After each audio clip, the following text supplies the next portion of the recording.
Traditionally, fixtures don't get bigger than the game between Manchester United and Liverpool in the Premier League. It's coming your way this weekend, and here's our preview of the game. My name is Ayomide, Sotubo, and this is the Nutmeg on GuardianTV.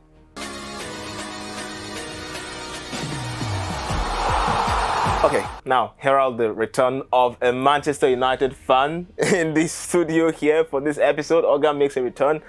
Hogan, how were you feeling after the loss against Brighton? Devastated, I would say, but it's good to be back on the show to analyze another Manchester United match against, the Reds again and Liverpool. I look forward to that game because I feel that for the first time, though we lost the last one, but this is a test of time game against Liverpool. Now, I get the feeling, I like to start with Eric Ten Hag. I get the feeling that this is probably his last chance saloon this season. I don't think that he has a lot of excuses this time. I don't think him continually saying things like, when we have our full squad, you'll see us play better. I don't think this will be music to the ears of Ineos, for instance, who are now running the club. But in a game of such proportions, what do you think we should be expecting from him? Well, I feel like there must have been a discussion before the contract extension was given to him. I do not know exactly what must have been discussed, but I see that, yes, to the fans, there is no excuse. But I don't think to the board, there is, if there's an excuse, that it will not be accepted. But we are expecting him, at least he must finish at the top four. At least that's the least we are expecting. We want to go to Champions League. Yes. So that is the basic thing. Then we expect him to always lift trophies because we have seen him even in his worst state, the worst Manchester United team.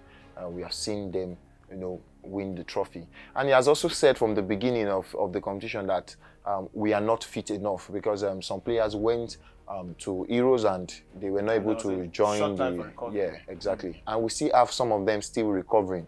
We don't have the full team playing yet. We have players playing out of positions and we have some players still trying to blend into the team. They are not fully fit. Martin Delete is just coming in as a reserve player and we still have Maguire still starting. You understand? So I'm more like that. I don't want to be drawn into conversations about Harry Maguire or whether he should start or not. The manager will make his decision on that. Definitely.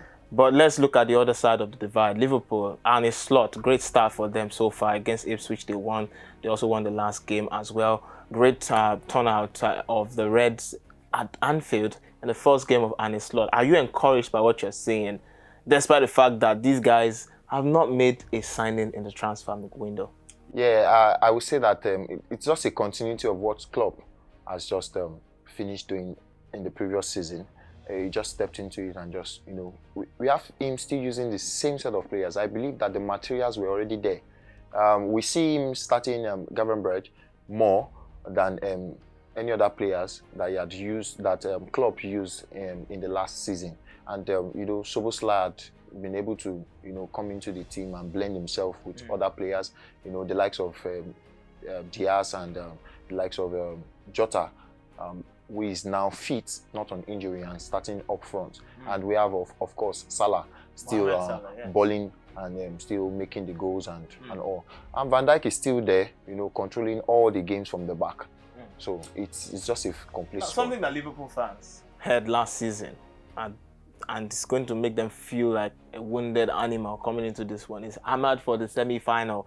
That was a popular phrase that the commentator said, of course, in the FA Cup quarter-final last season. 4-3 was a thriller. And now they'll be coming for revenge at Old Trafford. But in the Premier League, the last time they went at Old Trafford, we know how it ended as well. A 2-2 draw. Kobe Manu was a standout player in that one. What are you expecting from this game? And Slot is his first big game in charge as well. And it doesn't get bigger than your rivals, traditional rivals in the league.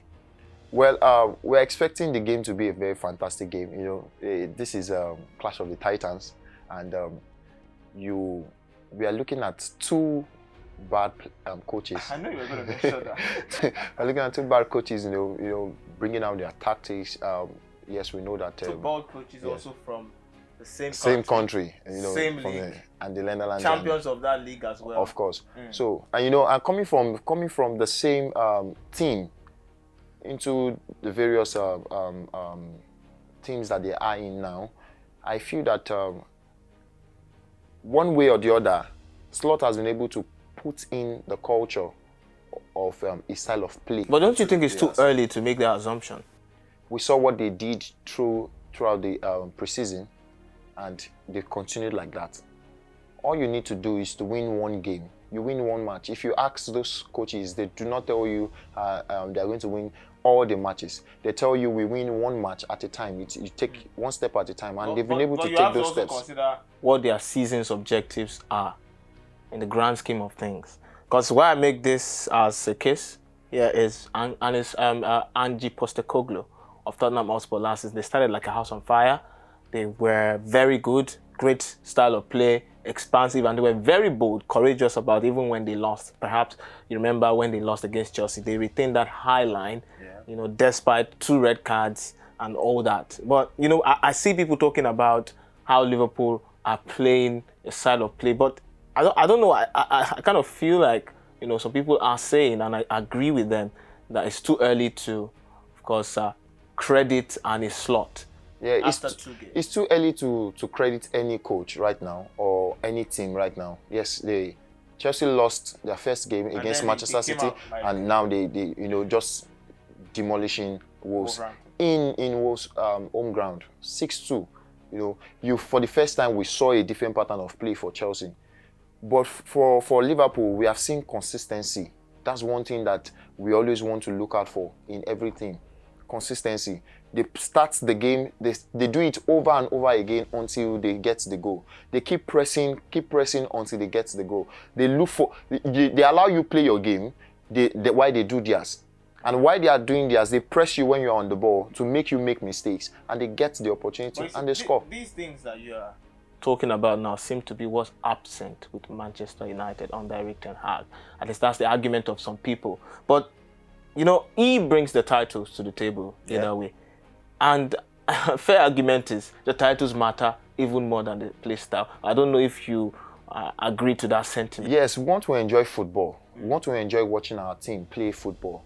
We want to be able to say, oh, they started a particular pattern from the back line to. There is one thing we need to know, which I won't take from Ten Hag if he does not make an achievement this season, is the fact that you have your players.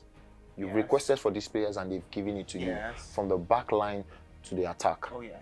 I remember him coming into Manchester United, and the Manchester United team as at that time cannot tap the ball 5 times. Like 5 different players tapping the ball to each other.